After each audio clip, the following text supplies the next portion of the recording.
Hello, I'm Hansi Parchment. You're watching Talawa TV with Crystal Davis. I think the uniqueness of the Reggae Girlz is they embody the national motto of Jamaica, which is out of many one people. So when you look at the entirety of the Jamaica squad, you have dark-skinned girls, mixed-race girls, girls who have black and Asian in them. You also have the homegrown players, so like your Bunny Shaw, your Konya Plummer, your Den Blackwood. So what that means in terms of from a grassroots perspective is girls who are born in Jamaica can look at a Bunny Shaw and hear that authentic accent and say, you know, if Bunny can make it, then so can I. Once you hear that authenticity, that raw Jamaican accent, they should be able to look at a Bunny Shaw who's now our captain to say, if Bunny can do it, especially if you come from the same community, the same parish as her, if she can do it, then so can we. Hello, I'm Hansi Parchment. You're watching Talawa TV with Crystal Davis. I think the uniqueness of the Reggae Girlz is they embody the national motto of Jamaica, which is out of many one people. So when you look at the entirety of the Jamaica squad, you have dark-skinned girls, mixed-race girls, girls who have black and Asian in them. You also have the homegrown players, so like your Bunny Shaw, your Konya Plummer, your Den Blackwood. So what that means in terms of from a grassroots perspective is girls who are born in Jamaica can look at a Bunny Shaw and hear that authentic accent and say, you know, if Bunny can make it, then so can I. Once you hear that authenticity, that raw Jamaican accent, they should be able to look at a Bunny Shaw who's now our captain to say, if Bunny can do it, especially if you come from the same community, the same parish as her, if she can do it, then so can we. It's great to be here. I know that you're probably the biggest supporters of the Reggae Girlz. So what you do and the message that you spread for the girls, it's really appreciated. Crystal, I gotta give it to her. I've heard a lot of guys say she's the reason why they start off to watch female football. And so that's one of the reasons why I'm pushing her out there to keep on doing your thing. Don't get discouraged. You have a band of brothers behind you. And what we try to do is to get female who think like you know, in the game. Right, Siobhan? Yeah, so enough respect to you, Crystal, and keep fighting. Yeah, because as you mentioned, a lot of persons, because I think the Reggae Girlz has been the most successful team in our football, and I think a lot of that was underrated. So what you've done for the local aspect of Jamaicans, you brought that sense of admiration to the persons know that, hey, it's not just the boys, the females as well. The females have the love as well. And honestly, if it wasn't for someone like you, Crystal, the YouTube space would just be crowded with the reggae boys. Yeah.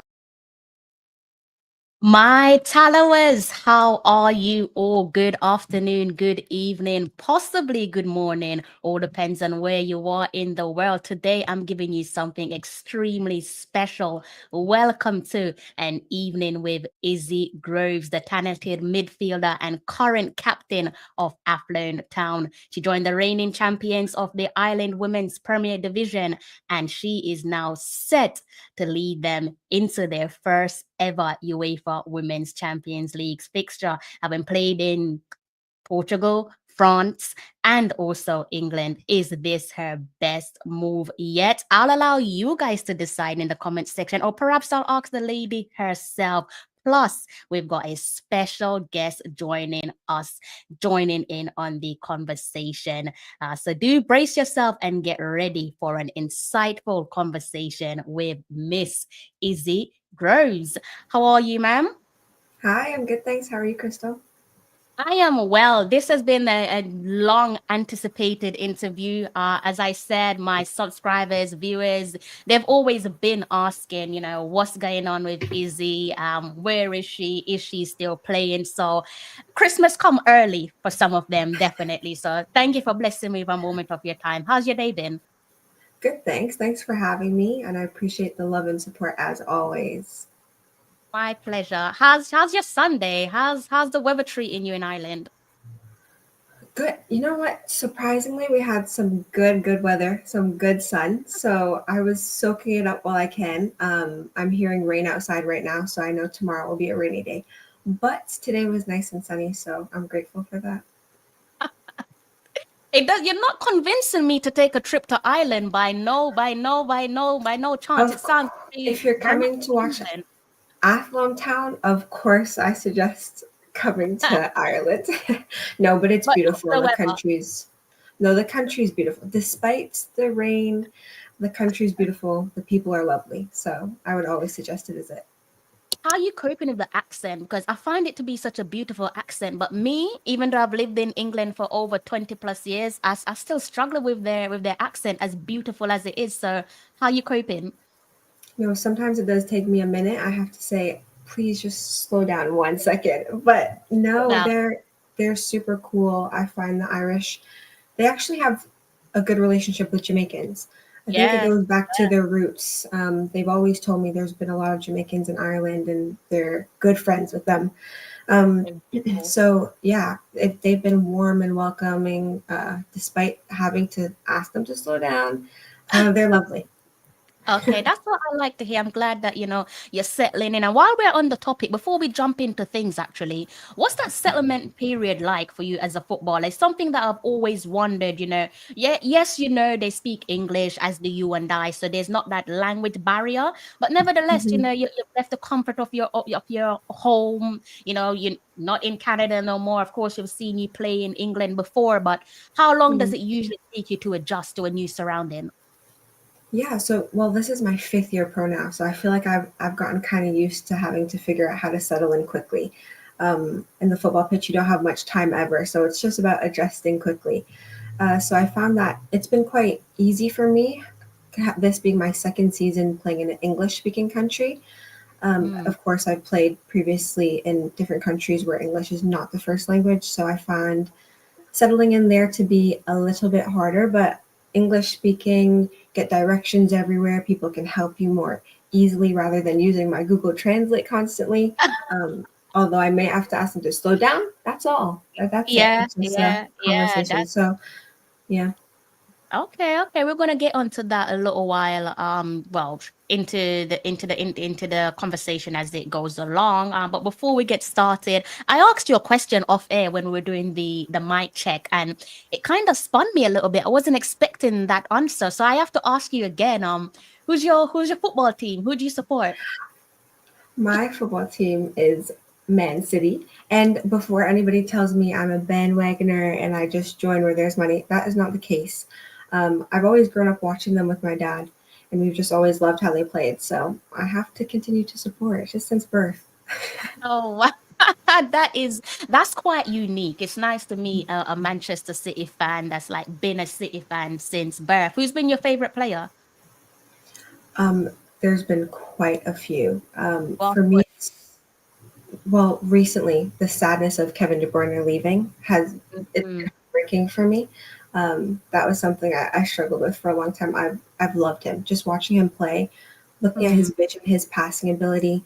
It wasn't all about him scoring goals, which he did, but he set up so many. So he's always been a fan favorite for me, despite my brother being an Arsenal fan, by the way. I knew there had to be some Arsenal in there. That's who I thought you support. Like, it's just like maybe she's an Arsenal fan. That's why I asked her. Okay, we're cool now. There's something normal there. We're good now. So speaking of Manchester City and Kevin, is that a player there that you try to like incorporate in terms of his style of play? Do you try to incorporate that into your own game as well? Yeah, no, growing up watching him, I want to see what he sees. He always plays those passes that nobody in the stadium expects. Everyone's like, "What? How did he see that?" And that is literally what I want from people watching me play. Be like, how did she see that? Like, how could she read the game so far in advance? Yeah. So I love that part of it.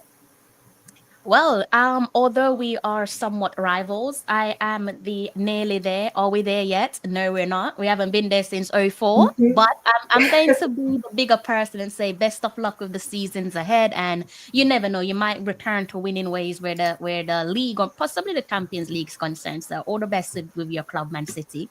Right, and same to you. Great supporting fan forever and always. I'm gonna take it. I feel like you don't mean it, but I'm going to take it either way.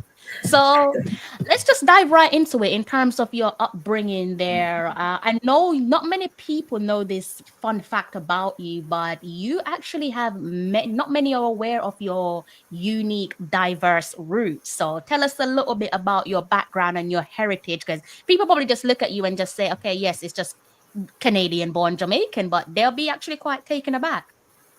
Right. So I was born in Canada, but my mom was born in England and my dad was born in Jamaica. So I've got that background in me. So I've got that English and that Jamaican and that Canadian.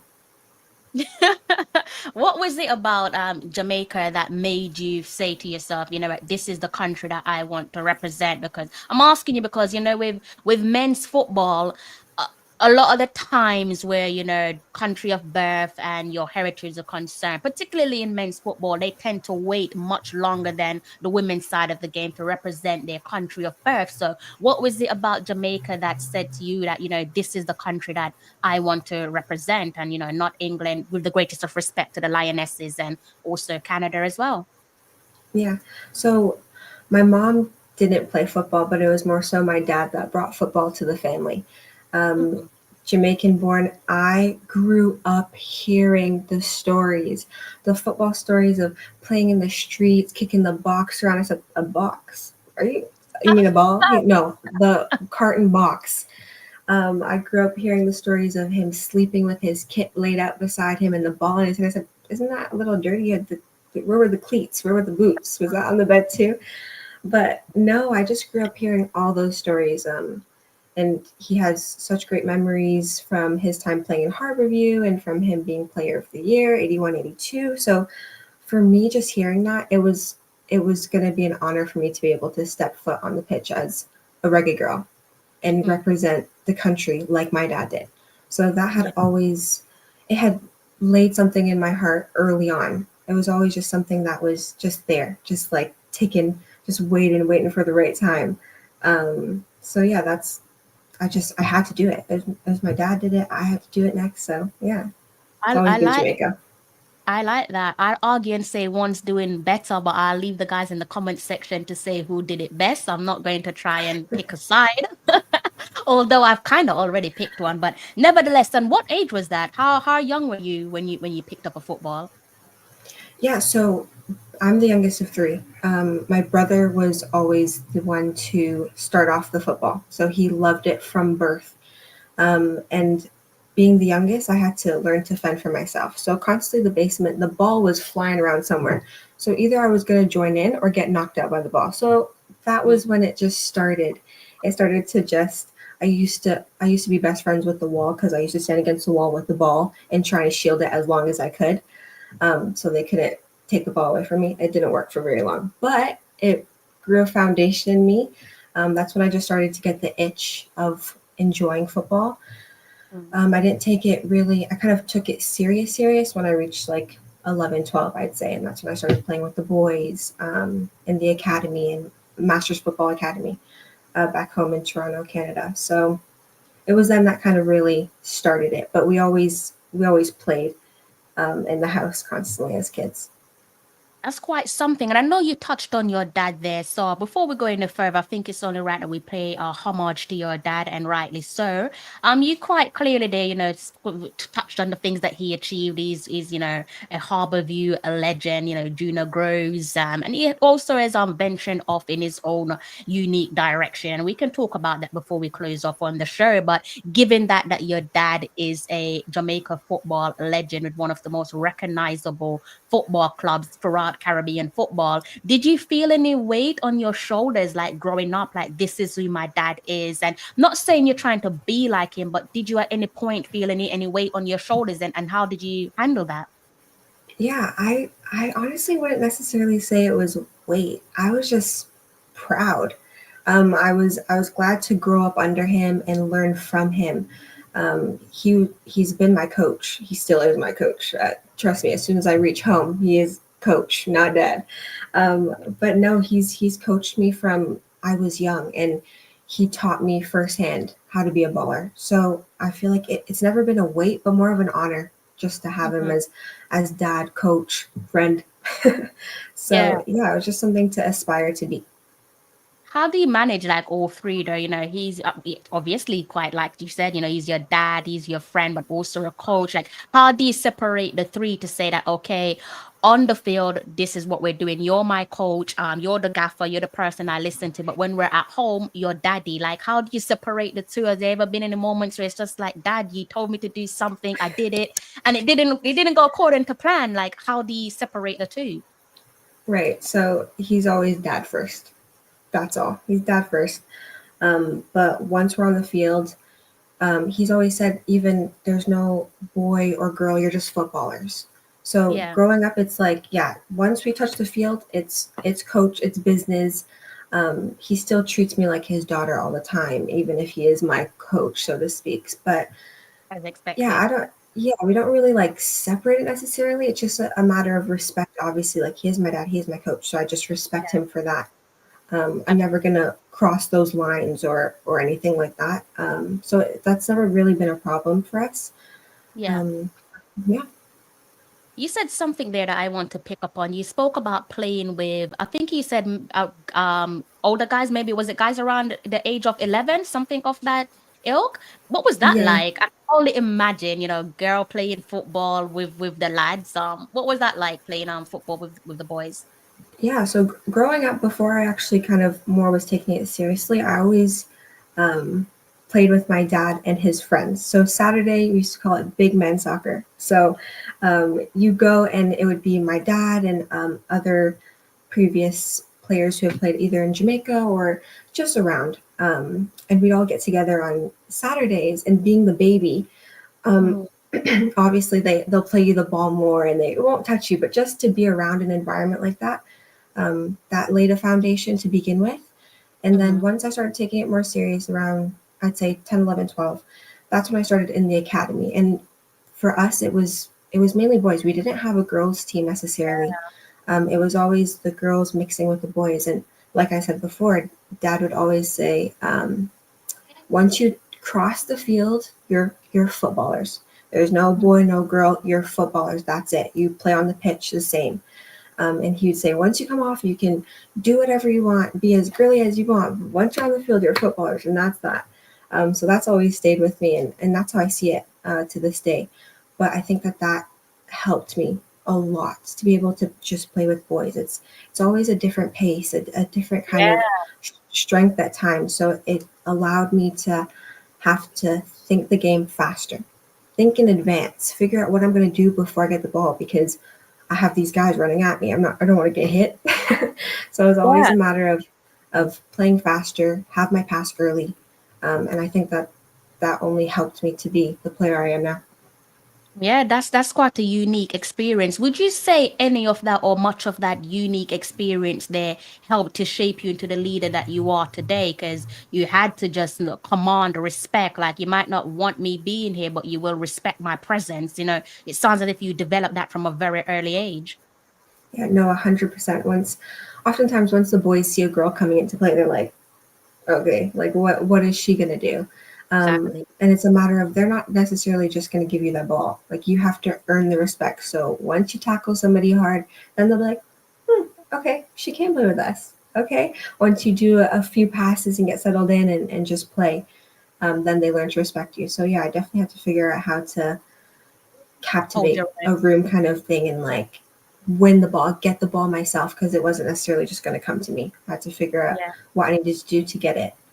Natural commander. I like that, and I think a lot of the Reggae Girls fans that's one of those attributes there that they like about you. So you can see that standing out on the pitch when you're out there playing for your respective clubs and so on. So that's quite interesting to find out finally where you develop that part of your game from. I think I sent you a DM. My memory isn't that great on this, but it might have been maybe a year ago or some thereabouts, and I think it Okay. was while you were on the road to recovery, nursing your injury, right? I think it might Right. have been. during the back end of Lionesses season and so on. And it always dawned on me. I never like hearing that players are injured and are on the sidelines, especially in women's football, because it's so common for female footballers to sign 1 year contracts. There's Right. multiple reasons why that is. Financial reasons is one of the main reasons, and for the club, for a business standpoint, it makes perfect sense. If in case something like an injury arises, at least they know that business is business. They're not seeing you as, oh, this is an asset, but we're not able to use her because she's injured. But while that period was ongoing there where you were injured, it was dawning on me, like, in terms of your faith and your resilience, how much of your career do you and your success, and I think you've had a successful career thus far, long may it continue, how much of your career success do you attribute to your faith? All of it. All of it. God is my foundation. Jesus is my all. So no matter where I go because of him. He's the one that ordained everything. He's the reason I'm here today. So for me, my faith is everything. So you mentioned being injured. Yeah, so I was being overplayed on an injury for the last part of the season in London City. So that caused me to go into summer and just have to take a complete rest. I had to rehab. I had to just focus with my physios and figure out what we needed to do to get back on the pitch as soon as possible. And for some people, injuries it's a lot, mentally, physically, spiritually. But having that foundation, having that faith, the Bible says, even today in church, we mentioned having faith the size of a mustard seed. And a mustard seed is so tiny you can barely see it. And at times, it's like you barely have enough of that to even get through. But I'm so grateful to have the support system of not only my family, but my church. It's something that gives me strength and continues to push me forward. So it allowed me to get through my injury quick, recover fast, and get back on the pitch to do what I love. So yeah, faith is everything to me. I love that. I love that. It seems as if you might be someone there that potentially goes to church on the weekends. Am I wrong for thinking that? How does that work? Are you doing it virtually, or are you physically going into church? Yeah, so it just all depends on the schedule for me, actually. So because I'm in Ireland, in the mornings, if I'm off of practice or I have time, I will try to get to church here in Ireland.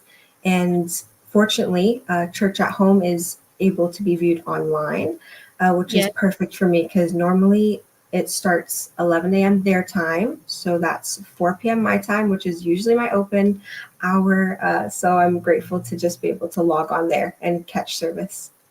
Yeah, I know it seems like you come from a supported family there, a pillar of your community. So aside from the obvious where your faith and, God and family are concerned, when just focusing on your injury there, and you touched on something that was quite powerful in terms of your mental. So, when you're unable to play due to injury and you're going through those recovery period, how do you prioritize and manage your overall well-being?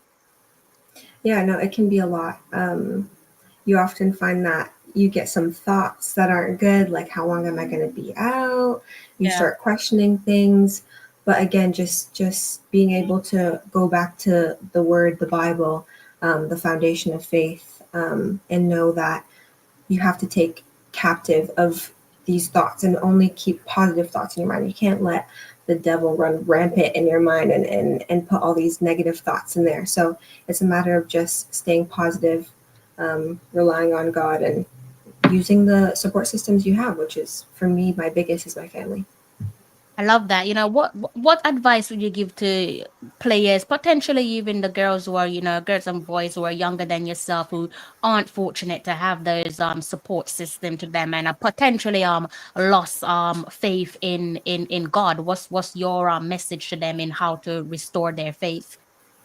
Yeah, so for me is besides my earthly father, so the physical father that was given to me, my dad, we have a father who's above all. and that's Jesus. And he's there no matter what. He comforts us. He's with us every step of the way. Even when we feel like we're not worthy of him to be there, he's always there. There's nothing that we can do to make him turn his back on us. He'll always have our back. So it is hard living, not having that support earthwise, but you know that there's a spiritual being. There's a father who loves more than any earthly father ever could and has us in his arms. So that would be my little bit of positivity. I love that's not little at all. That's quite powerful. Amen to that. So that's quite refreshing. So thank you for sharing that. And obviously, you do seem like a very modest lady. So you probably weren't like what I'm about to say, but I have to say it again.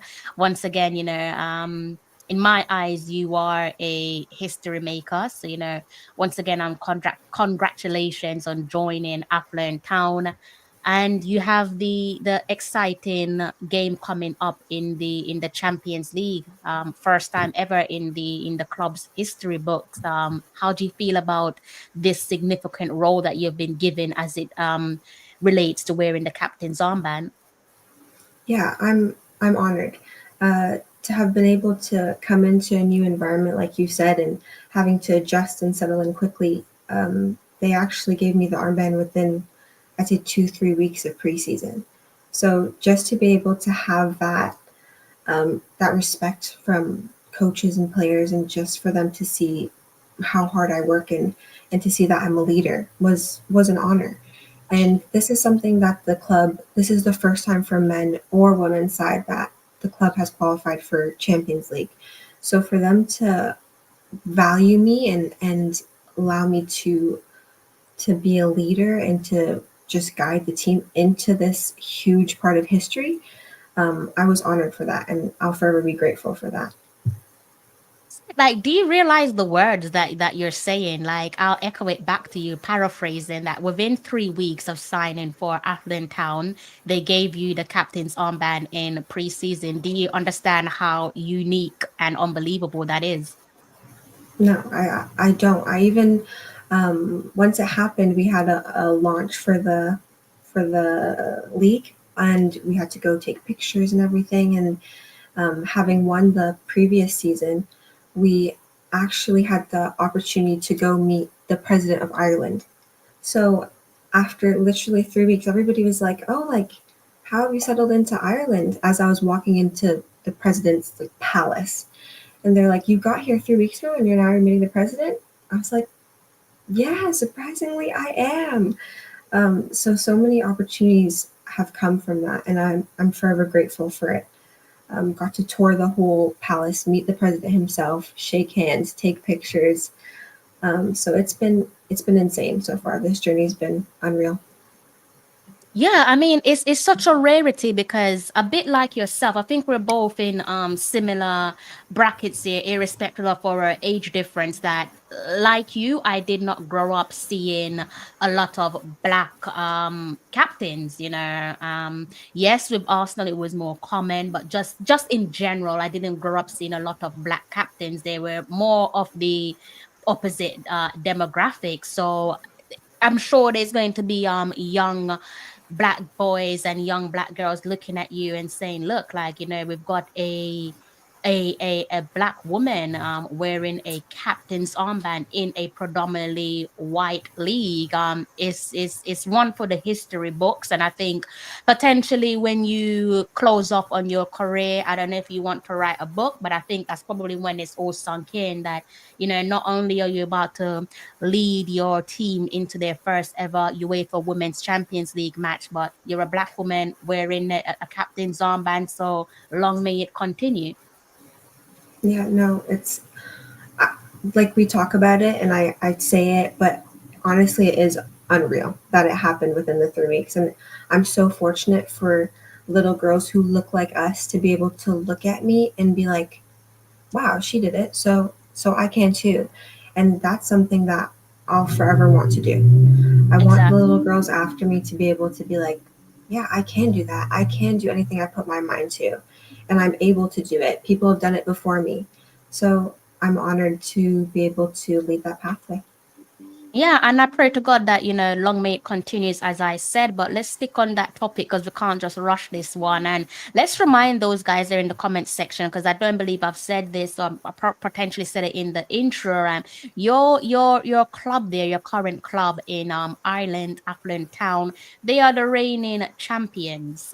They are the reigning champions. And upon securing UEFA Women's Champions League, they turned to our very own reggae girl, Izzy Groves. So, what do you think they saw in Izzy that said, okay, this is the player that I need. This is the signature that we need to put, pen to paper, dot the I's, cross the T's. We need her because it's quite clear and obvious that you're going for a historic season. Well, you're already playing in a historic season.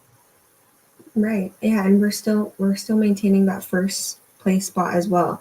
We're going for another win this year. So honestly, it's been quite the journey, but I think they just saw a hardworking, strong tackling midfielder with tenacity, with fight like none other. I will fight till the end for the badge that I wear on my chest.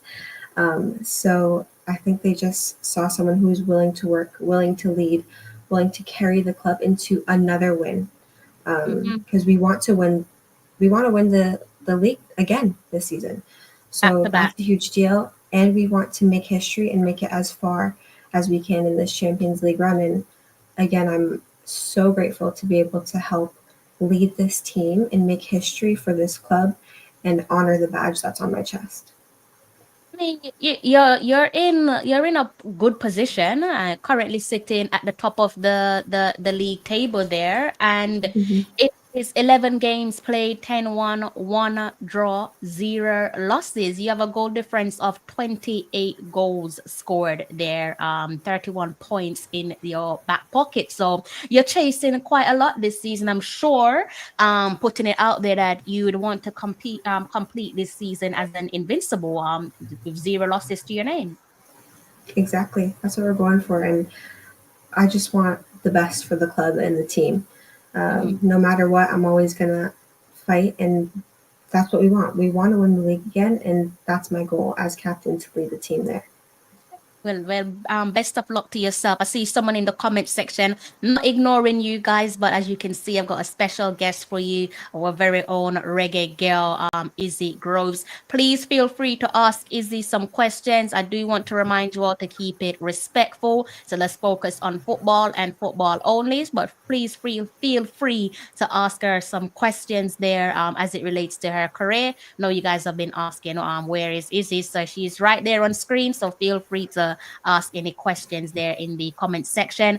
Someone is asking which team is that. Big up yourself in the comment section. Big up all you guys there in the comment section. So she currently plays for Affluent Town Women, and they are embarking on a historic Champions League fixture. You might want to put this one in your diaries, guys. I know we've gone over it, so I do sound like a broken record. Look a bit of a scratch record there, but July 30th is the date there, where the senior women's team will take to the pitch at the Affluent Town Stadium for their first ever UEFA Women's Champions League game. And they will be captained by our very own reggae girl, Izzy Groves. First ever Champions League match there, being captained by a reggae girl, a black woman wearing the captain's armband in Ireland. That is a club there situated in Ireland. They are currently on a unbeaten run in their league campaign. Long may it continue.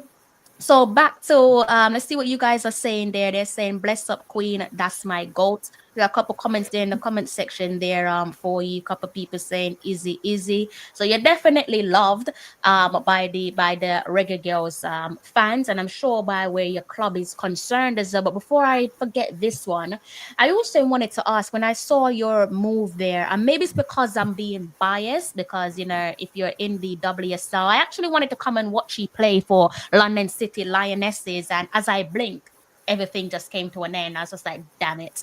So selfishly, I wanted you to stay in the WSL, but business is business. You know what's best for your career. But I wanted to ask you, how crucial do you believe it is to take a calculated risk in your career, especially when you're coming back from injury, moving from the WSL you previously played for the London City Lionesses? That is arguably one of the biggest leagues in the world. And you've moved to a league with the greatest respect in terms of visibility. They're not on the same scale as the WSL, right? But you do have Champions League in sight, which plenty of WSL clubs don't have. So how important is it there for athletes, footballers like yourselves to take those calculated risks?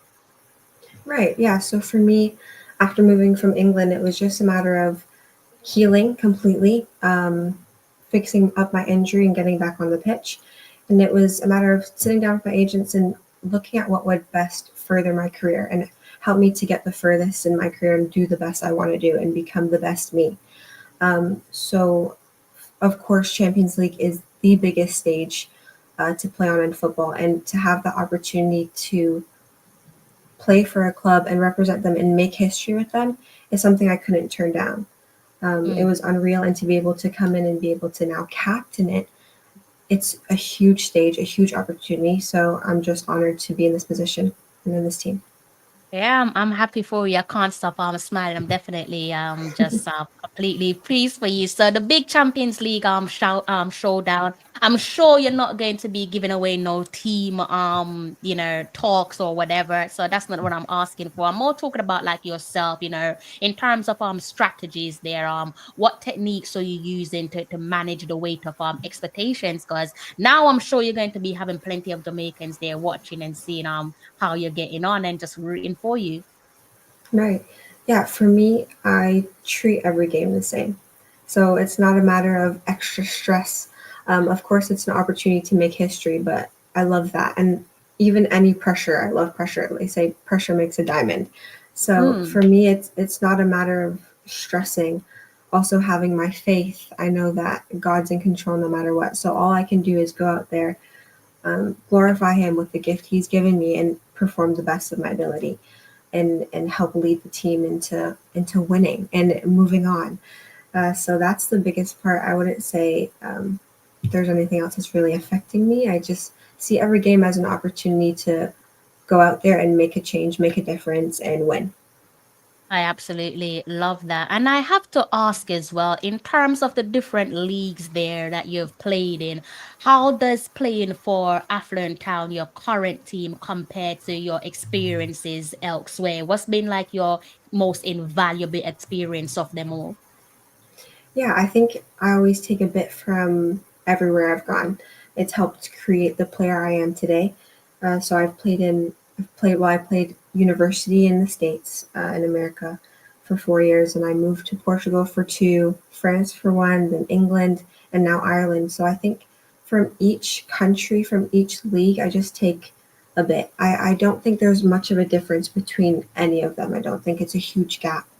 I think football is a universal language, obviously. So the main difference may be the weather.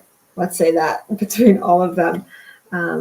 But the style of play often changes at times too, but that all goes with just the team and what opposition you're facing as well. I think it varies a lot. So I wouldn't say there's much of a difference.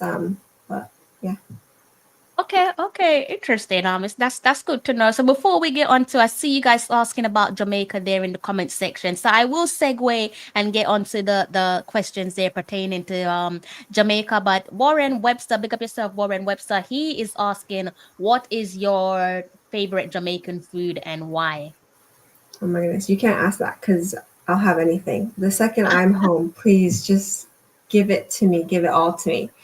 I love it all. I really can't choose. I just love my mom's home cooking, and Yeah. it's always good. And I don't blame you. Home cooked food is the absolute best. I think we have another comment here from your community. Big up yourself, Mr. Beckford. He says, keep up the great work. Being captain for a team does tell you that you have the leadership qualities and has shown you the lead, and you can lead the team and give the right morale boost in whatever circumstance.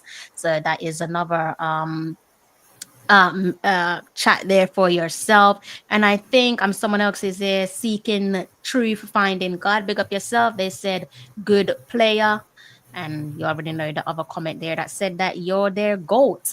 Good few people calling you their goat in the comment section actually. So yeah, you're most certainly love big up yourself. Big up yourself. He says, hey Izzy, what parish are you connected to? I'm assuming they're asking about like, where your parents are from or, any heritage and roots.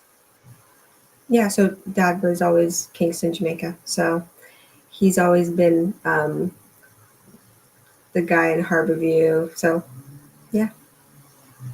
When's the last time you went back home? For someone like myself, it is an expensive trip, but when's the last time you went back home? It's been a while. It's I don't even know when. So you mean back in Jamaica? Yeah, Or yeah. you mean okay, yeah. So the last time I would have been with the Reggae Girlz, I believe. So that would have just been a camp over there. So it has been a little while, but I'm planning to go back November. So that's going to be another expensive trip there for yourself. But don't listen to myself. Who knows? Who knows? Then you might be back before then. You never know what God has in store. Hopefully. Right. So let me see what you guys are saying. So someone is saying Owen is saying, what club is that? I am assuming that he's speaking about your club. So she plays for Affluent Town in Ireland. So that is the club there that she plays for. And while we are at it, someone else asked something there. I'm about to segue just for you guys there in the comment section. Warren Webster, perfect timing. Warren says, what is the best thing about representing Jamaica? Good night to you both. Good night to yourself, Warren. Yeah, so for me the best thing or best moment for me was probably my debut. But for me, best thing is just to always represent my country. It's an honor. Every time I put on the badge, it's an honor to go out there and represent. I remember my debut. I actually had the opportunity to have my parents in the stands. So for me, lining up and singing the national anthem and hearing the fans sing it back at you, and then being able to look at my dad looking at me on the field, yeah, it was just an honor. And it's little. Well, this isn't little, but to be able to play and meet Marta is just an unreal opportunity. So it's all those mixing factors that make it the best part. Yeah, what was that moment like though? Like when you got the call? Is there a call? How does it work for the national team? Do you guys do emails, calls? I that's another thing I always wonder. Talk us through that moment. You're getting your debut. Was you just chilling at home? Did you get a little heads up to say, hey, I think the coach is going to call you up? Yeah, so at times it's a call to check in, but this time it was an email. Normally it's an email that lets you know that you've got the opportunity and you're called up to the national team. Wow. So it's always a privilege to open up that email or answer that phone call. It's the same feeling every time as the first time. Just excitement and enjoy to represent the country. Yeah, that is wonderful. I'm hoping that you get a recall in the near future, especially with how you're performing at club level, both in the league and, as I said, you got the big showdown where the Champions League is concerned.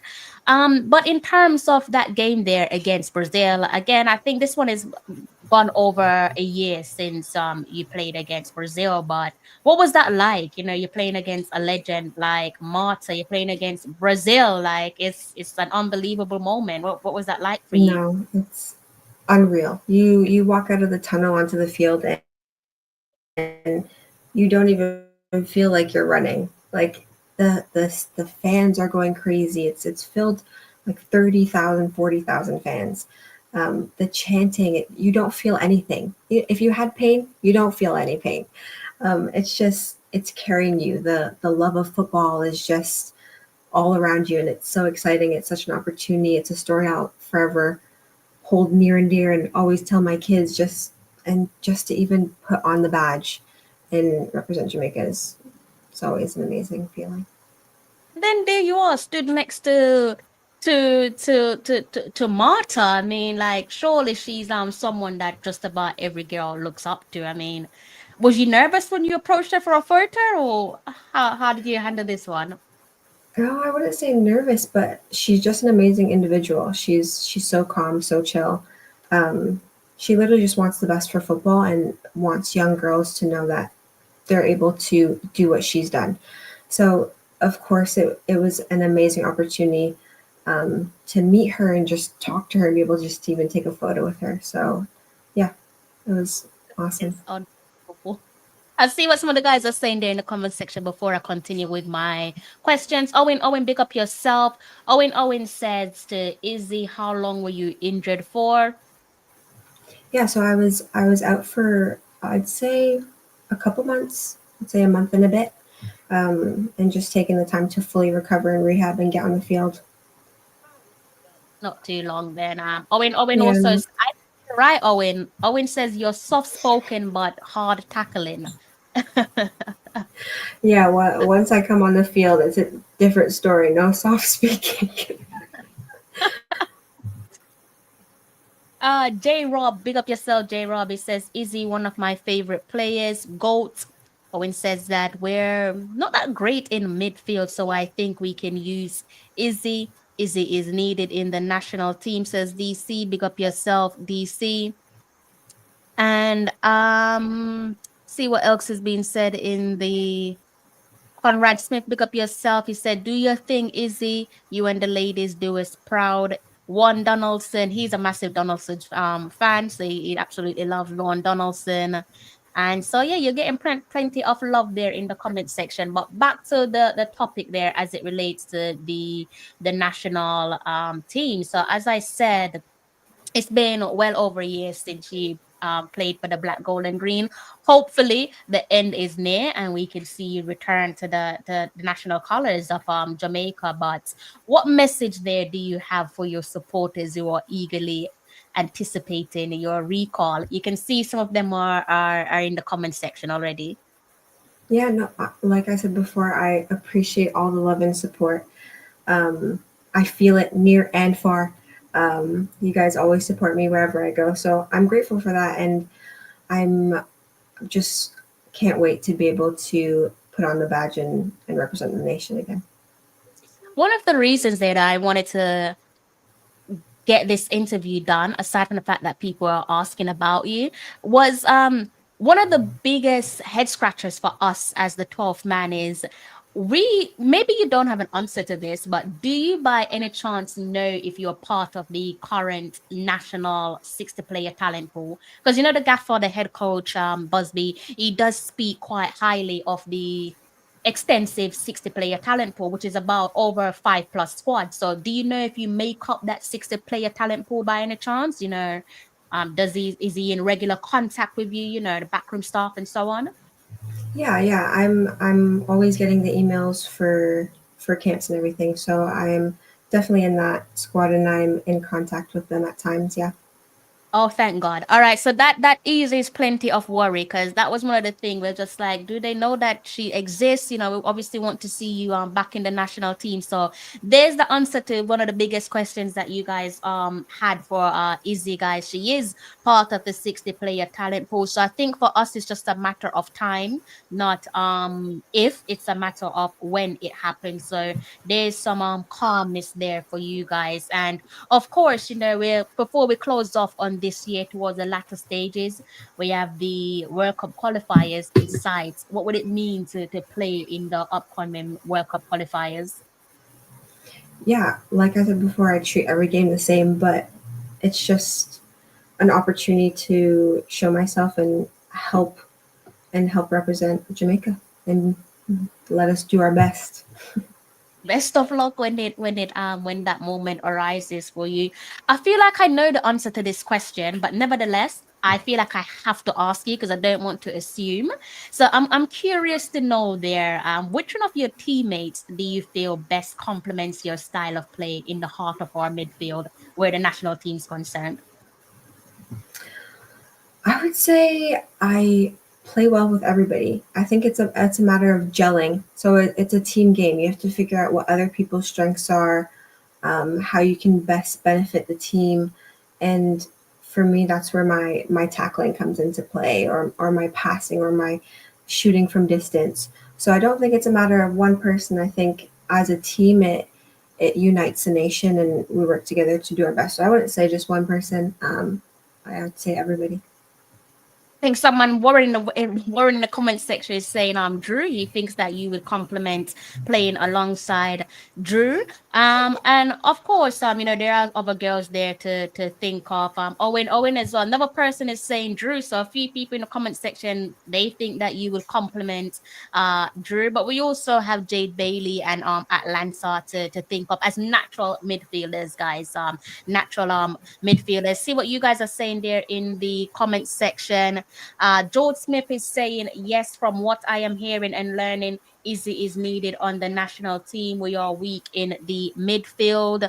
And there's another question. There was another comment there from Warren Webster. It says, diasporans seem to hold our country dearly. I can hear that pride in your voice. That's to you, Izzy. What is some of the roadblocks and challenges playing for club and country? That's an excellent question, Warren. Yeah, no, it is. I think that for me, it's all about timing. So I think all you can do is just stay fit, make sure that you're ready for the call at any time, just to support the team and help do their best in every game they approach, and they're all in, especially the World Cup qualifiers coming up. So I would say just staying strong mentally, physically, and just being ready at all times. Okay, so you guys, we do have a couple more minutes with Izzy. I am cautious of her time. It's a little 12 minutes to 10 minutes to 12 a.m. So please do go ahead and fire some questions over to Izzy for myself, okay? Before we gear up to close off on the show. So please do fire away. In the meantime, let me go ahead and see what you guys are saying there. I don't want to miss out on anyone's comments. Grimy Family Production, big up yourself. And also have Mr. Junior Groves there in the comment section. Big up yourself. Duckland Stun It, big up yourself. I should say Stenit. My apologies, I butchered your name. George Smith, big up. Sir Porter. So Devon Porter, big up yourself, Sir Porter. DC, big up yourself. Real baller. Big up yourself. It's been a while since I've seen you. Ronaldo, big up yourself. Conrad, big ups to you. Nitro69, big up yourself. Lee Young, where have you been? I have missed you in my comment section. Big up big up yourself. And Mr. Beckford, big ups to you as well. Tafari, shout out to yourself. Matty, big up yourself. Mr. Warren Webster, big up yourself. Seeking Truth, Finding God. Lovely name. Big up yourself. See who else there is in the comment section. Owen, big up yourself. Jerusalem, big up yourself. J Thomas, big up yourself. J Rob, big ups to you. J Thomas, big ups to you also. See all of you guys there in the comment section. Again, before we close off, do go ahead and fire those questions for myself and Izzy. Actually, for Izzy, you don't need to give me no questions.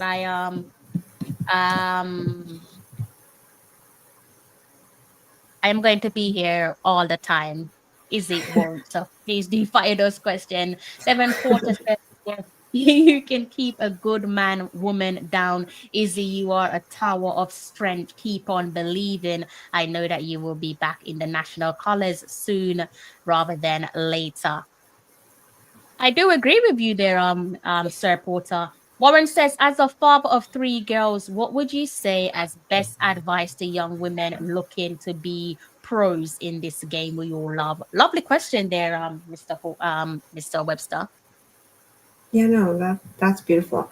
I would act as if I'm talking to my younger self. I would just say, continue to work hard, do your best, keep pushing no matter what, keep your focus, don't let anything distract you, deter you from your ultimate goal, and keep the faith. Only God has your story written already. Just trust his plans and trust his timing. I love that, and I also love more your faith in God more than anything else. I think that's one of my things, my key takeaways from this interview is just your stern faith in God. So I'm sure that's refreshing to hear, from a young person like yourself. Hopefully others can learn from you, be it people who are younger than you or older than you. So that's quite refreshing to hear.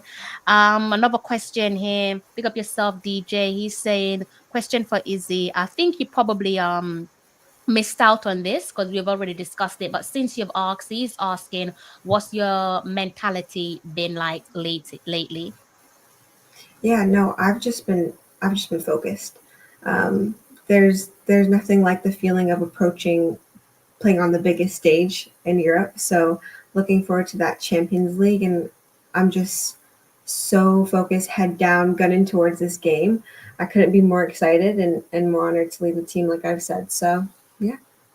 Yeah, and to reiterate, that big Champions League clash there is coming up. Athlone Town is the club that you should be supporting. That is Izzy's club, Athlone Town AFC Women.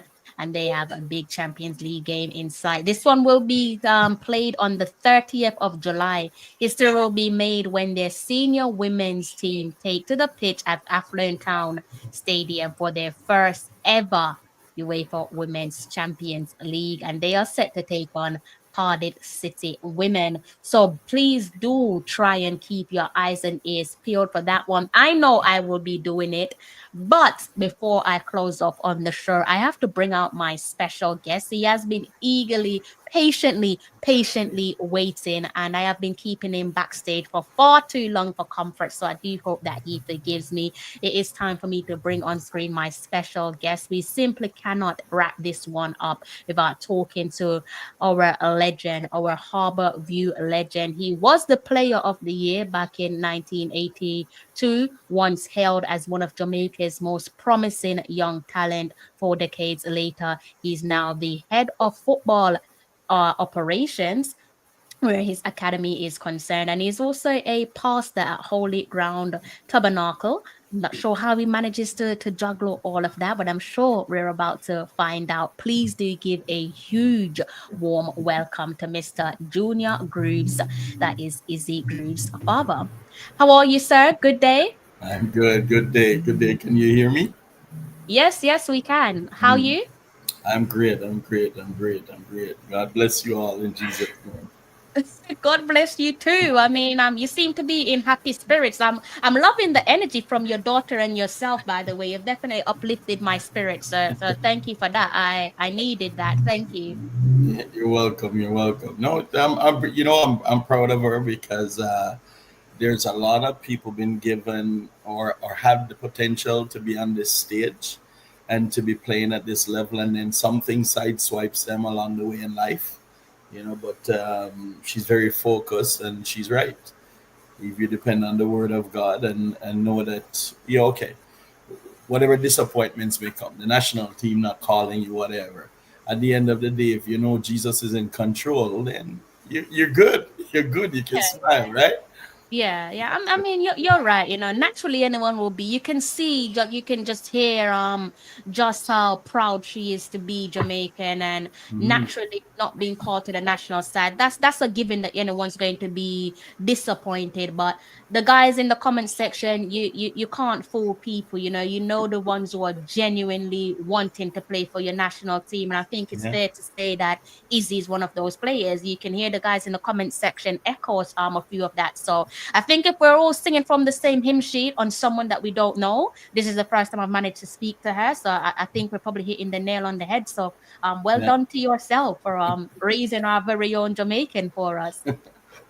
Well, thank God for Jamaica. Jamaica builds something special within people.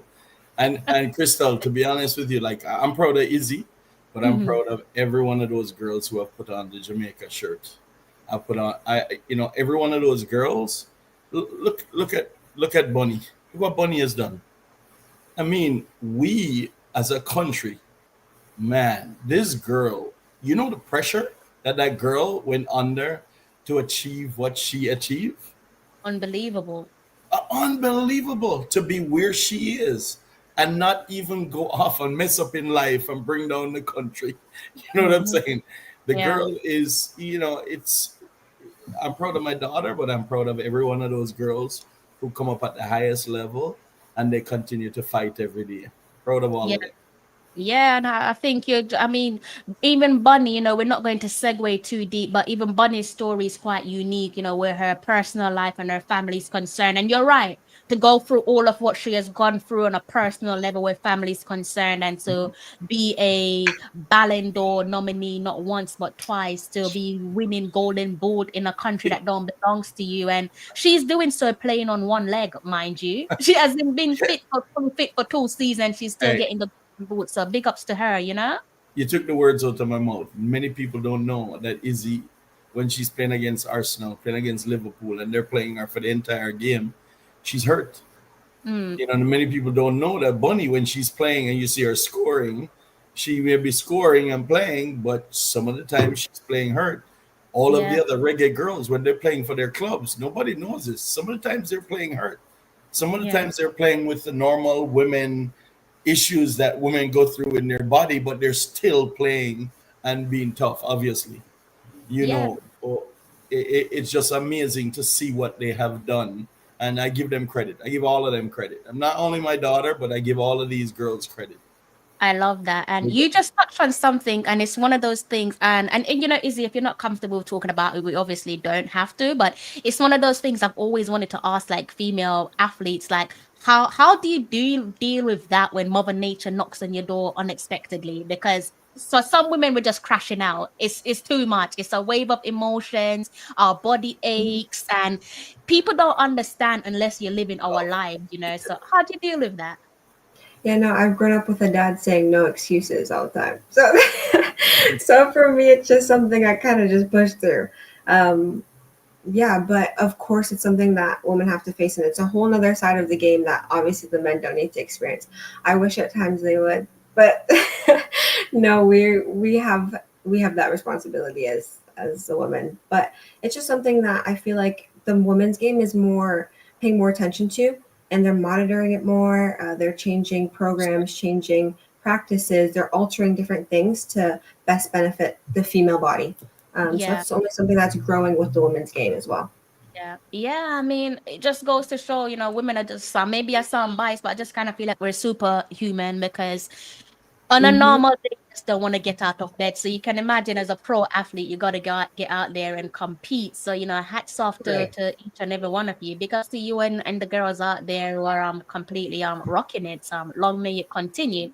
So Mr. Groves, back to yourself there. I do have to ask. There are some people there. I do have somewhat of a young audience, even though my audience, but majority of my audience are actually older than myself, are much older demographics. But just for the younger audience there who aren't familiar with your name, give us a little bit of a background into yourself. Tell us about your time at Harborview, how you became part of the team, but not just part of the team. When you left as a legend, and you're still regarded as an icon. Hmm. Well, before I jump to Harborview, let me say this. One of the things that I respect with the girls, with the Reggae Girlz, and the players from out of the diaspora that go back to represent Jamaica. I hear this thing about the men and the women that they are rejects from the countries that they are Mm, from. Well, let me say, let me educate the public. I have a niece who played for the national team for probably 8 years of Canada. She played for the national team, and she had the choice to go play for Jamaica. She was in Jamaica with me, um, doing camps, and then she decided to play for Canada. For 8 years she played, and this was when Canada became the number one team in the world, because they won the Holland Cup, they won the Brazil Cup, they won all major tournaments going up to the World Cup, and then the politics started in the Canadian football with the girls. But they were number one at that time. They were above US because they actually beat up the US that year. That's my niece, is Brooke McCullough. So Izzy grew up with Brooke. They're like sisters. So when we hear somebody say, these girls are, are these guys who come down from England are rejects? No, it's not true. They actually could stay and represent their country, but they choose. Well, let me say the ones who I know choose to go represent the country of their parents' birth. Because I say this, Izzy would attest to this too. The vibes are like no other. The vibes are like no other to play for Jamaica, right? So let's go now into my story and why Izzy has those vibes, because Yeah. Izzy heard, like my kids, my son, he the one thing he said to me last week, he said that the one thing I regret in my career is that I never got a chance to go back and play for Jamaica. That was the time when he was playing at the highest level. He was with PSV Eindhoven, and he went to play in Syria C, Syria B, went to Malta, back and forth. At that point in time, when we're connecting with Jamaica, Jamaica is not paying players fear to leave their clubs. So you can't leave your job to just go fly to Jamaica. So Yeah. had my son gotten the opportunity that Izzy had gotten, you would see a Ronaldinho type player. He plays exactly like Ronaldinho. So you can imagine Izzy grew up with all these stories about these great Jamaican players that I grew up with, that who grew me. So Izzy has not heard a bedtime story other than Harborview. Yeah. Jamaica. None of my kids have heard no other bedtime story. They don't hear about Santa Claus. They don't hear about their joy is what I experience at Compound in Harborview. Compound is where we play. We grew up on the stone pitch in Harborview when we were playing With the box. on the rocks. So, at Woolmer's Boys School, where we play box football and on class breaks and that type of stuff, where we develop our agility. So they learn that we develop our agility by if the box goes off, is like a 5-foot drop to the road. If the box goes off and it touches you last, everybody in that class is kicking after you. So you gotta sprint and jump. Yeah. And sometimes you're getting kicks to your hand when you're on the way flying down to the street. You're getting kicks. You have to drop and roll. So they're hearing that as their bedtime story. So so that's why she's saying the excitement of Jamaica is what appeals to her. Because I grew up, and I tell you this, as a youth in Harborview, I call Harborview the University of Football, because there were people in Harborview that were actually breaking down the game the way how I know now. Pep Guardiola, Brazilians who I learned from after are breaking down the game. People in Harborview were doing that when I was playing minor league. So starting out minor league, age 13. I swear to you, Crystal, I was the weak link, and I was playing against Rockfort, and I heard the coach said, "Go down the right side. That's the weak link." Is me. He's talking to me. so that in that year, I swear to you, the only time I played is if somebody didn't show up. The only time. Oh wow. Yeah, but you know what? We had a player by the name of Devon, and everybody loved Devon, and everything was about Devon and Devon. So I told, this is these guys' bedtime story. I said, listen, all I wanted is for somebody in Harborview to call my name like how they call Devon. Because Devon, if he showed up to any game, if Devon showed up, we won. Yeah. Devon at age 13 was the epitome of Pele when Pele was at his top level. Wow. See, God rest in peace. We pray for his family, because his son now, I'm just looking after his son for scholarship as well. But he passed away 2 years ago here. But Devon's ability was next to Pele at age 13, 14, 15. And everybody in Harborview knew about this Devon. but nobody knew about Junior Groves. Nobody mentioned me other than Junior. If somebody doesn't show up, you can get that light blue jersey put on. And within 2 years, I trained and just wanted to hear somebody call my name. Just train. Here's the great thing, Crystal. I never played.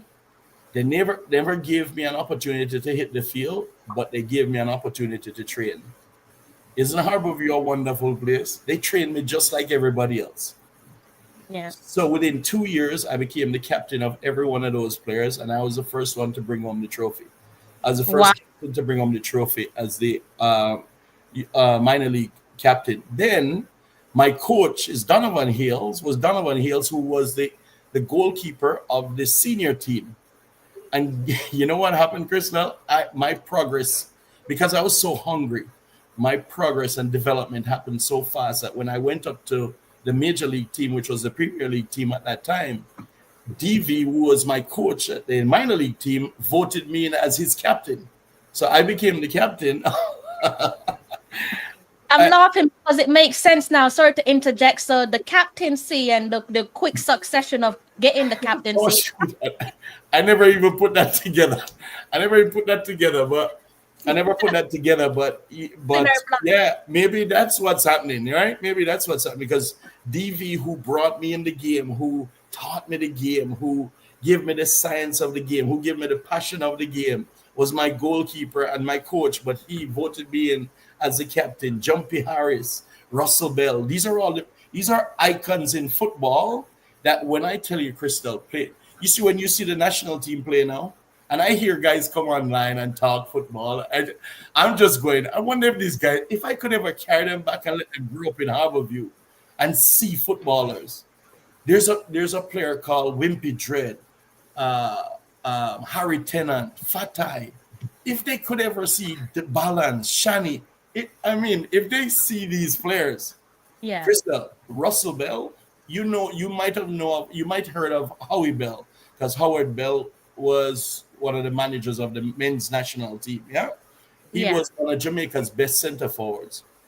But his brother Russell Bell, when he was playing, Jumpy Harris and Russell Bell, they were senior people to me that brought me up under them. So Jumpy was player coach. Russell Bell was a senior big man footballer. We're playing on, let me tell you, I'm just trying to tell you what Izzy and Matthew and Jerry here at Bedtime Stories. Yeah. We're playing on compound, Harborview, where, Crystal, we tried to plant grass once, and the person who was taking care of the pitch, he came and told the owner, don't plant any more grass, just leave the stones, I'll paint them because the stones grow quicker than the grass. So, all stones on the pitch. But if it rained, then all of a sudden we could play the ball on the ground. But if it didn't rain, you have Mark Salmon. These people learn to play with the ball in the air because we can't play with the ball on the ground. And Crystal, one day I went to Russell Bell. Listen to the genius. He now has a school in Jamaica. This is how smart this man is. I went to Russell Bell. That's me with the number 10. That's why we have an argument in the house who's the best number 10. So Izzy can't take away my 10. I think the people in the comment section will be voting for Izzy. You know, I mean, Champions League Izzy. I don't know if you can say Champions League Junior. Sorry, Mr. Groves, but I think he's. Sorry, I lose that one. But think of the science behind this man. He has a school in Jamaica now. I heard he has a wonderful school in Jamaica. Do you know? But think about this: how the academia in this man that comes out in football.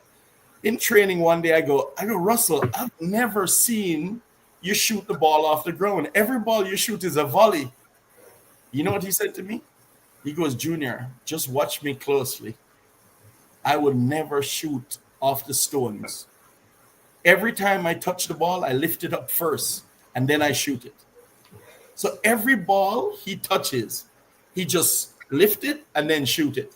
How, like the science behind doing that and knowing that that's the way you play it. And Crystal, when we're playing, when we go to the country, you know, like teams like I respect Montego Bay, Reno. I respect all the teams in the country right now, every team that's in the country. But Mhm. these guys will tell you when we're coming there, the people love us so much they're cooking food for us. Because when we play, the game changes. The game looks different when we play. Yeah. Because Harborview was that university of football where people, the passion of the game was so high that we start looking at doing things that were way above anybody else.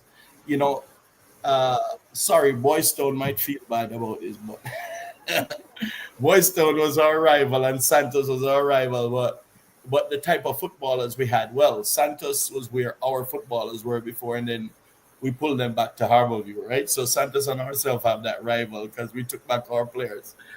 And I just grew up under some really, really good footballers, Crystal. Really, really good. And so my think about this. My everyday training was with Jumpy Harris, who when I went to get one of my players a scholarship in Michigan State, still has the scoring record in Michigan Wow. State.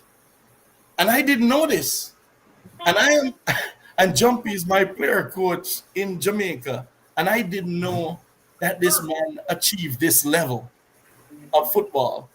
But this is the I grew up under these people.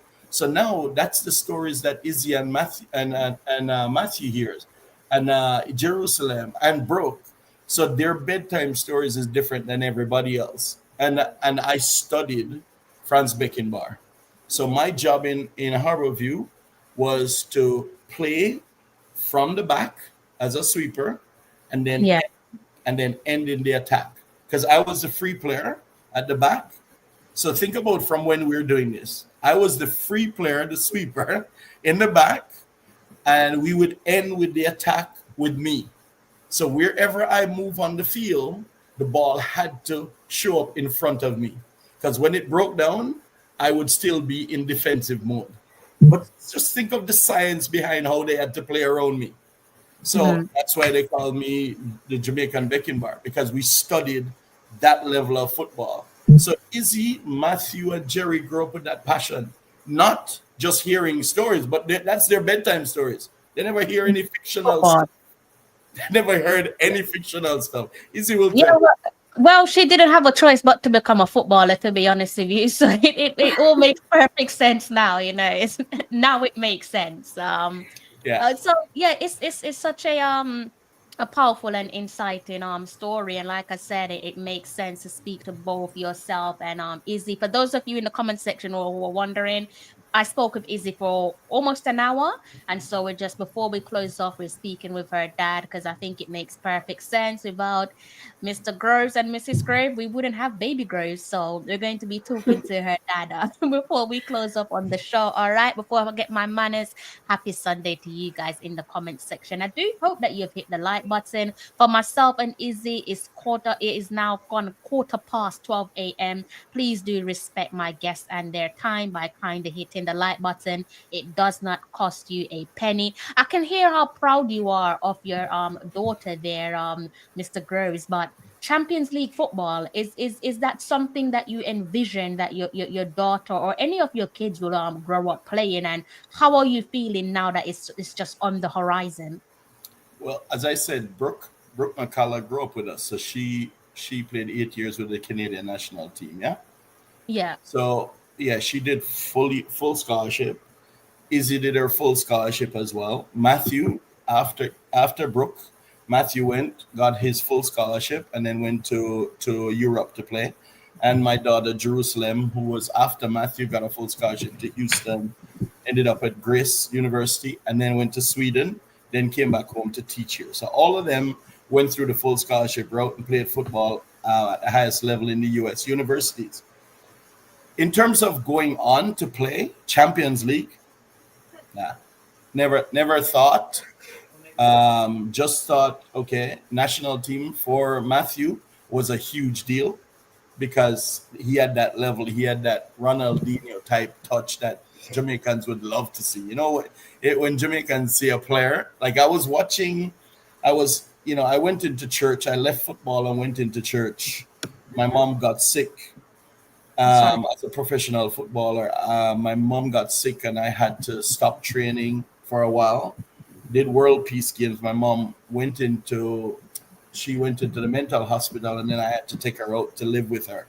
And I'm I sorry. to I hear. remember praying and asking God, if you let me see my mother in her right mind for 1 hour, I'll serve you for the rest of my life.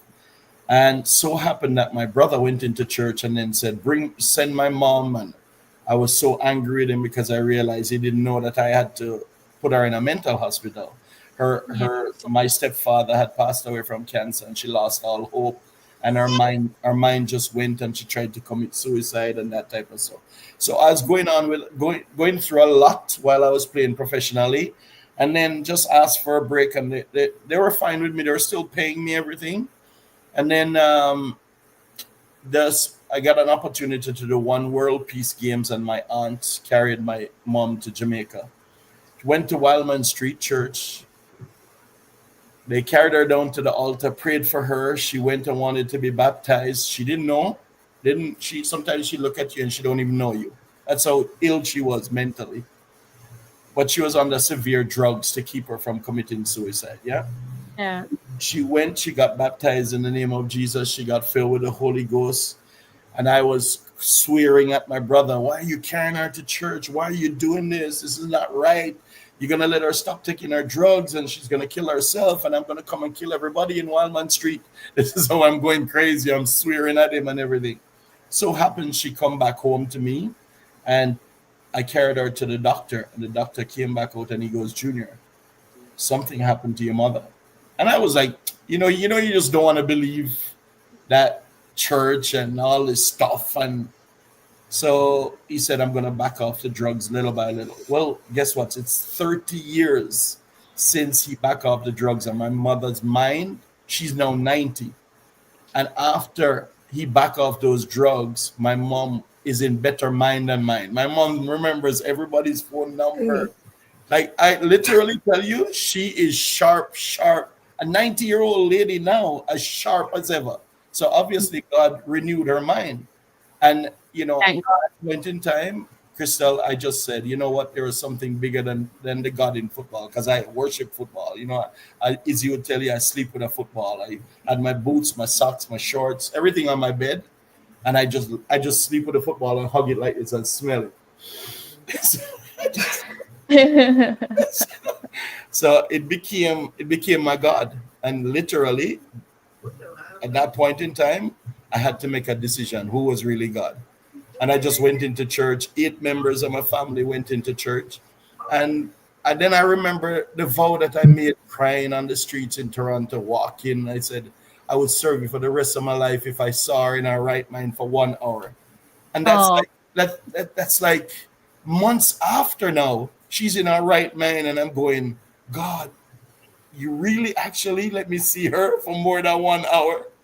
And then so it was, people would come to me and go, Junior, you can't. You are representing our country in Canada. You are the top player here. You because I was playing with a Greek team. I was with if you know Johan Cruyff had a yes. striking partner by the name of Johan Neeskens. So myself and Johan Neeskens were the only two foreign players in Toronto Blizzards at that time in the NASL. And then the NASL folded, and then they swooped us up in a contract with a Greek team called Panhellenic Olympic. So that's where I was playing, and they were paying me a lot of money, and I'm doing pretty well. And they're great people to me, very, very good people to me. And by that time now, as years pass on, and they give me the time to just review what I want to do, and I went into church. And then from there on in, I became a pastor, and then God said to me, you know what? Now you give up football. Now look after my people out there who are into football. So now I'm back out there, and I bought an academy and then started to train players. And then now my direction is more that instead of the love for football, it's the love for the people who play football. I love that. I Yeah. love that. That's a beautiful story. Yeah. That was not something that I was imagining out. Like I said, I was doing my wider reading and there was a gap and I couldn't fill in the gap. So I was just like, I wanted to ask you whether on air or off air, like what prompted you? Because you know, we all know that you was lauded as one of the hottest footballers across the Caribbean, especially when Jamaica is concerned. So I always wondered like what happened, like what made you say, you know, football is not my calling, this I have a bigger calling. So Yeah. it's a beautiful story and thank you so much for sharing that one with us. It's a sensitive one, filled with very raw emotions, and I think a lot of viewers, subscribers, people who are just listening, I'm sure what you said resonates well with them. So thank you so much for sharing that with us. And it's mental health and well-being is something that I always talk about on my show. I always say as just as human beings, if you know your normal 9 to 5, and I can only imagine what it's like for footballers and athletes, your mental well-being outweighs your physical well-being. So saying that to say, if there's anyone out there going through any tough times mentally, I do pray that you see the light at the end of the tunnel, because the light does exist. Please don't give up on yourself, and do know that you are loved and appreciated. Okay. Amen. So I'll I'll allow you to continue there, Mr. Groves. Yeah. I'm sorry for interjecting. No, hey, you preach it, sister. Yes, it's a wonderful Mm. story. Mhm. Gunner's boss, I see comments there, but Izzy spoke for almost 1 hour.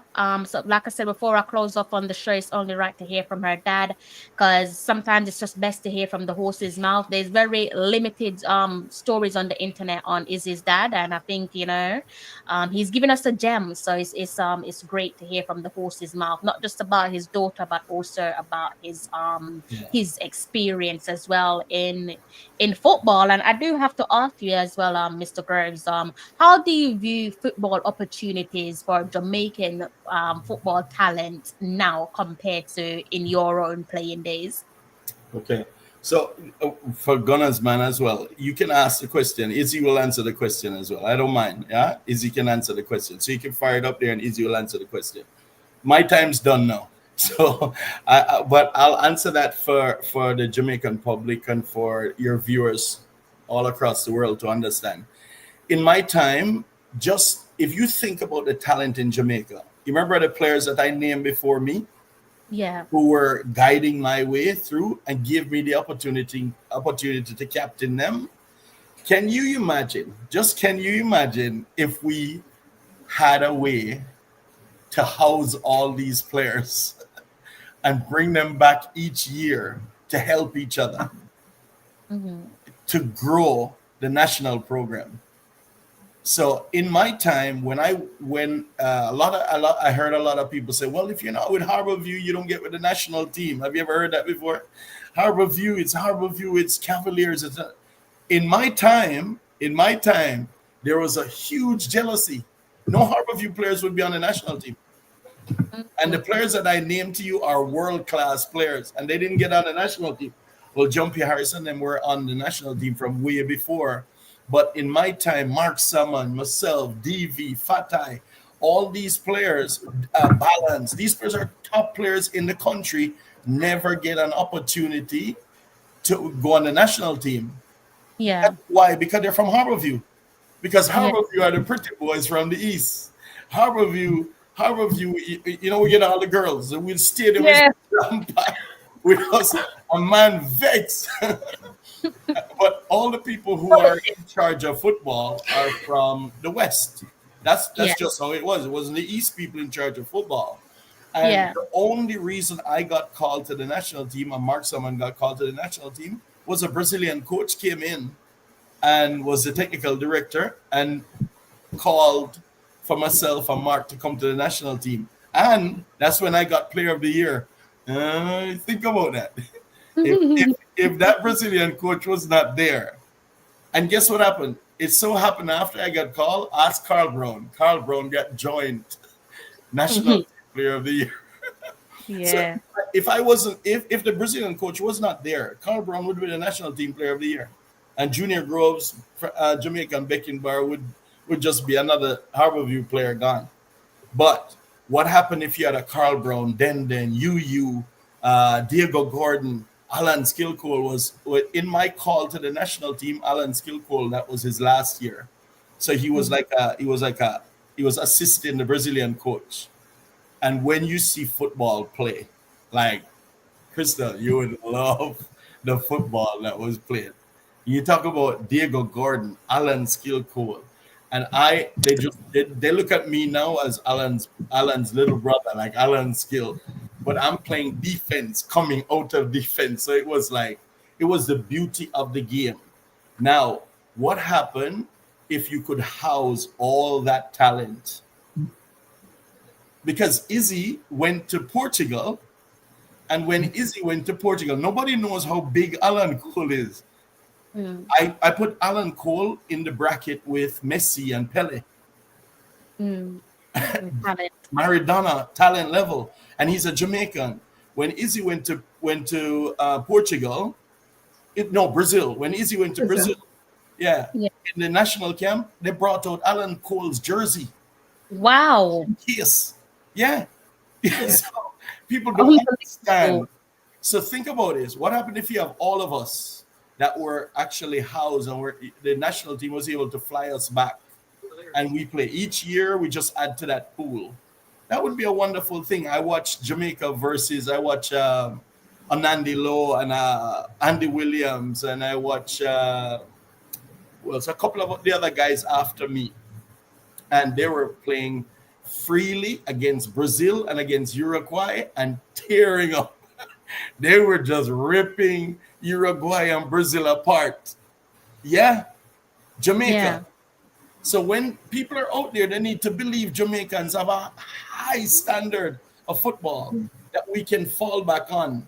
But we just don't have that link between the older players and the newer players for us to be able to say, hey, you stand on big shoulders, go do it. You can do this. You know, we're battling and losing to teams like that. We shouldn't lose to Crystal, right? Because why? It's the belief. In football, if you don't have that belief, you have to gain it. Yeah. You have to gain that belief. And when I played with the national team, it was 1980, 78, 79, 80, 79, 80, 81, between 79, 80, 81. Think about it. I did not play one qualifier. So what was the national team doing? We just weren't doing anything. Yeah. I only played friendlies. Culture needs to change. Yeah, we only played friendlies because we weren't a footballing nation, if you understand what I mean. We never had a structure to get to the World Cup at that time. So we would only play West Germany at that time. West Germany would come down, and it was West Germany A team and B team, Sweden. You know, certain teams would come down and we would play them, but Jamaican public would get a feast, out of us playing. But can you imagine if we could house that talent coming right through to now? Jamaica, man, we're talented, man. We're talented people, right? So anyway, now comes Izzy. Now comes Bunny. Now comes all the other girls who we're kind of hitting. Every one of them, listen, once they reach to that level, we just need to give them the belief. We just need to give them the belief. When you stand up beside another player, you're a footballer versus footballer. It's not you're from France and I'm from Jamaica and no, just go footballer to footballer. 11v11. Yeah. You versus me. One of us going to win this ball, and it's not you. I love that. So we might to get you as a coaching where the Reggae Girlz are concerned. If I could make that happen, I would, but I don't have don't bother with that. I have my academy and people to look after. Spiritual. I like the way you speak. I can only be honest, I like the way you speak. I think that's right though. I think that exactly what you said there. I think that's the mindset that both teams need, the Reggae Boys and the Reggae Girlz. Yeah. I think we need that. I think sometimes, obviously, and I'm not a fly on the wall, but sometimes you, as the 12th man, you question what message is being given to the players when they're playing against certain clubs, certain nations. One of my biggest pet peeve is the way that we approach playing against the United States where the Reggae Girls are concerned, because I feel like we look at them as they are so much more superior to us. Even if ranking does say that they are, I just Yeah. like the way you said that, like, Yeah. one of us is losing that ball and Yeah. it's not me. I Yeah. just want that type of energy. I want Yeah. the Reggae Girls to, when they're playing against USA, to believe that I don't care if you're number one, I'm going to be beating you. I don't care if you've won the most World Cup titles to your name. I'm going to be beating you, because USA are going through their own transitional period right now. So now for me is the perfect time to clip their Now, wings. If you now, don't beat them now, you're not going to beat them again, because they're building for the next decade. exactly. You know what? You know what the US is doing? The US is trying to get back their belief. Exactly. You understand? Exactly. We need to take it now. Now is the time we need to take it. Now is the time we need this belief. I heard somebody. So one of the comments was, never seen me play Manning Cup football and high school football. No, I'm a Woolmerian. Woolmer's 1974 Walker Cup champions and should have won 74 Manning Cup, 75 Manning Cup, 76 Manning Cup, but the thief in referee them out there. I'm just kidding. God bless you. No, but I love your energy, you know. I like your energy. I like this mentality, and it all makes sense now where your daughter gets it from. A few people in the comment section saying I need to do my own show with you, because clearly there's loads more that we can discuss. But I have to respect your daughter's time. It's Yes. 35, so No, she needs no, have her answer the questions. Have her answer the outstanding questions. She good. yeah. Hey, Crystal, Yes. this is what they learn. Ready? Ready for Yes. this? This is what Go they on. learn. Go on. She'll tell you this. Tomorrow, when she's training, there's no such Yeah. thing as a good excuse. It don't matter. Yeah. There it is. I like that. Listen why, Crystal.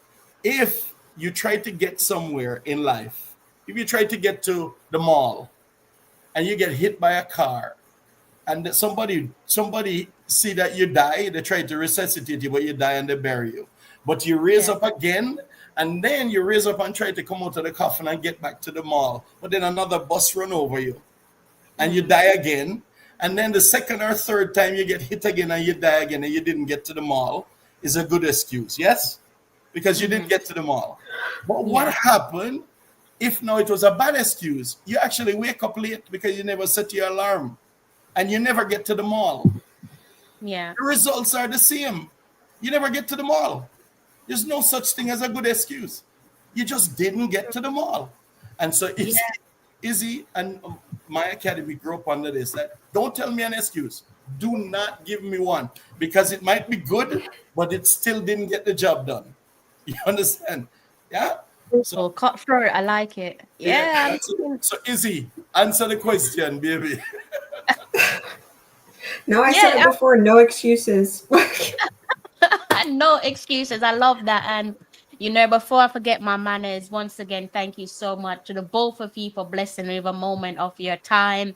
If it wasn't for the fact that we're working in the early hours of the morning, I would let this one continue. But Izzy does need her sleep and her rest, guys. She's not like us with our regular 9 to 5s. She's a pro athlete, so she does need to rest her body. No excuses, but she's a human being. She needs the rest to Crystal, go. stop giving her excuses. Yeah, I'm gonna get in trouble. But no, Izzy, I hope you've enjoyed the interview just as much as I have. The guys in the comment section absolutely love you to bits. I do want to say, I do pray to God that your return to the national team will come before the end of the year, because I think that would make a lot of people happy. So all the best with the national team and that big game against Cardiff City coming up in the Champions League. I'm looking forward to seeing you play that one out. Thank you so much. Appreciate you. Thank you for having me and my father on. I'm grateful for what you're doing in the women's game and just all the support you've always given us. Appreciate it. No, my pleasure, my pleasure. And Mr. Groves, thank you to yourself again for blessing me with a moment of your time and for giving us this wonderful gem, a captain, a leader, and a damn good midfielder. So thank you so much to you and your family. Long may the success continues. To those of you there in the comment section, thank you so much for blessing us with a moment of your time. If you haven't hit the like button, what are you waiting on? If you're new to the channel, I do hope that you've gone ahead and hit the subscribe button. You've heard from from the horse's mouth, the lady herself, Miss Izzy Groves. Finally, the interview that you have been waiting for has landed. Do enjoy the rest of your Sunday evening. If I don't catch you during the week, I'll catch you over the weekend. You know how it goes. Until next time, take care. I'm John Barnes, and you're watching Talawa TV with Crystal Davis.